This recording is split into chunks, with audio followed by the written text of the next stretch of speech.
So say, just Okay, let me know when you guys go. are ready for me to, we're good to go. Okay, hello everybody.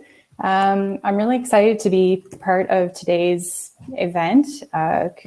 Kudos to all you lovely young women who are with Go-Eng at Dell. I think this is it's really important for these outreach opportunities. So just really quickly, who am I? My name is Sylvia Bryson. I'm a geotechnical engineer and a team lead with Stantec Consulting. I'm based out of Dartmouth, Nova Scotia. I have an undergraduate degree in geological engineering. I have a master's in civil engineering. Both of those I completed at the University of New Brunswick in Fredericton. So I thought today I would talk quickly about, just give a rundown, an example of, to answer the question, what does a geotechnical engineer do? But then I just wanted to speak more broadly about some things that I spent a lot of time in the last week or so thinking about when I was a high school student, when I was trying to think about what it was that I wanted to do, pursue for education and a career. What were the questions that I had? What were the things that I was thinking about? And then also provide a little bit of insight into what it is like to work as a female engineer. So getting back to what is a geotechnical engineer, I work in the field of understanding the engineering properties of the soils, bedrocks that support structures. It's not often that people stop to think about what it is that's holding up the bridge that they're driving over or the buildings that they're living in, working in. And just as a very broad example, I mean, you might have a clay that is so soft it has the consistency of toothpaste, or you might have clay that is so over consolidated, it's so stiff that you can't even press like your thumbnail into it. Similarly for bedrock, you might have bedrock that is so weathered that you can pick it up in your hands and crumble it into sand, or you might have something that is so strong and intact that you need explosives to excavate. So just that broad example is that it's really important to understand these kinds of these engineering properties that contribute towards the design part of these structures that make up the whole world around us.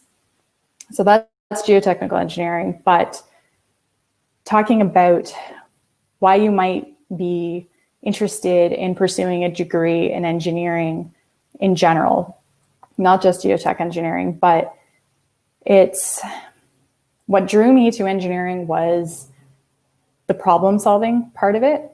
In high school, I always really took a lot of, I got a lot of enjoyment out of my math and science classes, where not necessarily because it was easy, but because I found it really gratifying and rewarding to be able to pull all kinds of information together, follow a process, come up with an answer, and always be learning about the things that are around me. Another thing that makes engineering a great career to consider is that there are so many practical, well, it's a practical career to start with, but there are so many transferable skills where it's like you learn how to think critically and analyze and understand. So it's when I was in high school, thinking about the different options that I had, there was a lot that seemed that I would need to have an undergraduate degree, and then I would have to do some other form of graduate studies or professional training. Whereas engineering is still a discipline where you can finish your undergrad and enter the workforce immediately with that. So, and that said, it's very practical in that sense. So I thought I might share kind of now what I think are really exciting parts about working in engineering, and one of which is lifelong learning. Engineering is not a career or an area of study that you are going to finish your degree, walk out with your degree, know everything that there is to know about the topic, that you're an expert, that you're just going to go on and do this forever. It's that's not the case at all. And when you leave university, you enter the workforce, most likely you're going to join a team. And you're all working on the overall project, but your role within that team is going to be very different. As a junior or an engineer in training, you're most likely going to be associated with some kind of data acquisition or soil sampling, those times like information gathering, and then eventually transition as you gain more experience is that you then move into more of perhaps the analysis or the design or anything, the reporting, I guess, side of it. And then eventually you reach a point where you, based on your career's worth of experiences, that you get to kind of sit back and look at a higher level and help your team understand if there's any kind of gaps, if there's perhaps a different approach that needs to be taken. And but overall, at the end of it, it's really nice to take a step back and look at this really cool thing that we just all did together. So it's lifelong learning means that you're always going to have opportunities to grow and develop. And I really don't think that there's a day that goes by that at work and I say to one of my colleagues, and we'll kind of laugh and say, like, hey, I learned something new today. And I mean, sometimes it's something silly and not necessarily technical, but those are always really such great mentoring and learning opportunities where someone is able to chat with you and share one of their experiences, then make that mistake. I know better now, and I can do something differently. Or, I mean, you can always share those experiences with other people and just say, like, based on what I've learned, here's something that you may find useful. And I guess this one, Maggie's proving me wrong on this one, but I was going to say, I might throw it out there that for me personally, travel has been a really, really rewarding part of my job.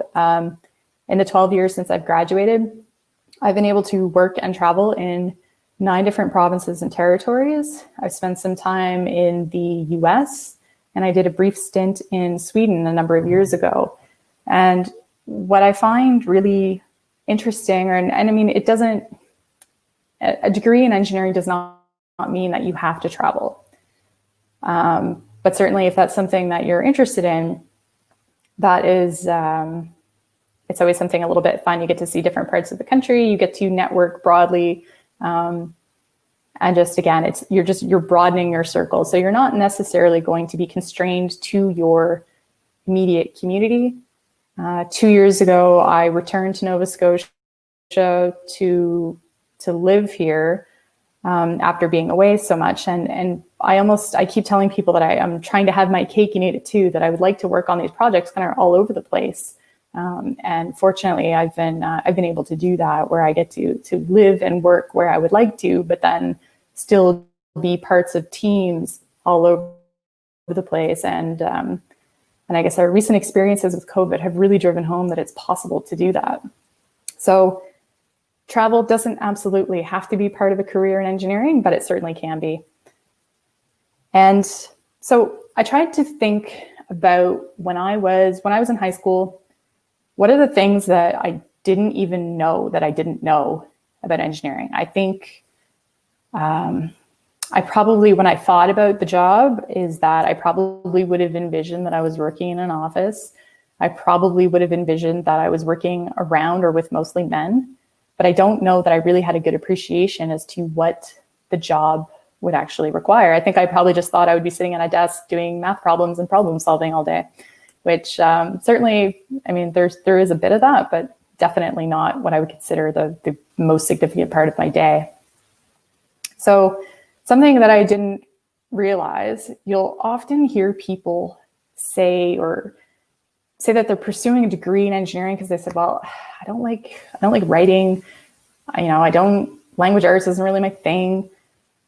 But I cannot emphasize enough the significance of communication in engineering.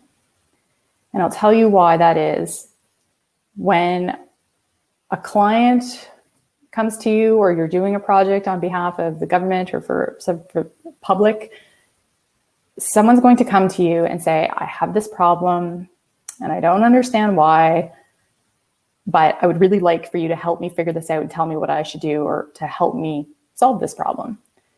And the reality is they trust you to understand the problem and to figure it out. But it does not matter how great your analysis is or effective your recommendations are. If you cannot effectively communicate what it means and provide guidance to your client as to what the problem is, what they can do about it, then it's going to be very, very difficult for your client to actually understand the value that you're bringing. So I really can't emphasize enough how important it is to have strong communication skills. And that is not only, writing reports and memos. Email is also very important. You'd be surprised, or maybe not. You guys are all pretty savvy. But even just being able to pick up the phone or sit across from someone and have a really good conversation and understanding and listening. So I did not realize going into engineering how important communication really is. And the best engineers that I've worked with in my career so far have also been extremely effective communicators. Something else that I hadn't really thought of that I certainly appreciate is that my background in engineering has really changed my perspective of the world around me, the physical world around me. So I have just a different appreciation for what factors or considerations or why things are the way that they are. So it's been very, very useful kind of shaping that. So something else that I wanted to chat with today, and this is more of a personal experience and what it's like to be a woman working in the field of engineering. And this is more, it's related to, if anyone's heard about it or have been talking about it, is the whole idea of imposter syndrome, where, I've had people say to me, they're like, you don't really seem like an engineer. And I have to say that the first few times that I heard that, particularly when I was in university or when I was starting out my career, that really, really bothered me. And I would take that to heart. And I just remember having this drive that I had to prove to everyone and prove to myself that I'm like, I deserve to be here. And it was driven from a fear that I was somehow going to be measured at a lower standard. And a lot of this, I realize, is more, it was in my head. It was more negative self-talk, but there was this idea that it was like, well, Sylvia is okay for a female engineer.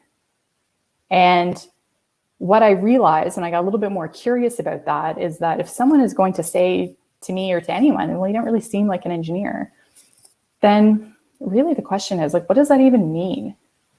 And it has nothing to do with me or with you or anyone. It's an outdated stereotype that person has. And quite honestly, we are making changes and we're getting there. Where we're really challenging and changing how people think engineers look like. And I really hope that we can continue moving towards a place where we can lose the female qualifier, where no longer does someone need to distinguish the fact, oh, they're a female engineer. It's like, no, they're an engineer. Or, oh, they're a female leader. It's like, just let someone be a leader. So we're getting there. So again, anytime that you're starting to wonder or question, you're like, well, I don't know if I feel like an engineer. I don't seem like an engineer. Really, really just push back on that and be like, what does that even mean? Because ultimately, engineering is about critical thinking. And if you can think critically, then you can be an engineer.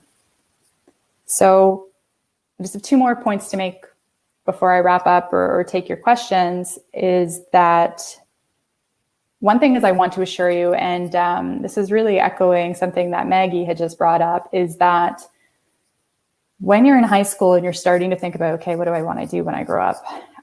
It can be so daunting, where I see and hear so many people feel like they have one chance to get it right. And I really, really want to remind people that there is absolutely no right way to get somewhere. And ultimately, everywhere that you go, all these experiences that you have, you're gaining perspective, you're making network connections, you're learning things so that wherever it is that you go, when you're sitting in a group, you have a different perspective than everybody else in that group. And collectively as a group, you're going to make much better decisions because of those. So I really encourage you to give yourself a little bit of a break. A degree in engineering is extremely practical, has so many transferable skills. I know people who have taken their engineering degree and they've gone on to law school. Maybe they've gone on and done graduate studies. They've done MBAs. They've even gone to med school. So don't get caught up in the idea that you have to make a decision and that you're going to be stuck with it forever. Is that it's just really, really, there is no right way. No decisions, very, very few decisions in life are permanent. So give yourself a little bit break and enjoy the detours. That's where you learn the most. And the last little thing that I want to leave you with is, and again, negative self-talk, or when you're starting to doubt yourself, or even if you have friends that are doubting yourself and you start getting caught up in the what ifs, and it's, what if I don't like this? What if I'm not smart enough? What if they don't accept me? What if whatever? I would really, really challenge you to tweak that a little bit and say, what if I love this? What if this is something that I am great at that I don't even know yet? Because I'm really absolutely certain that in this space that we have today, that everybody who is part of this session has something that they're great at or that they really enjoy that they haven't even discovered yet. So enjoy the detours and enjoy the ride. And I really hope that I'll see some of you guys in the future as an engineer. Thanks.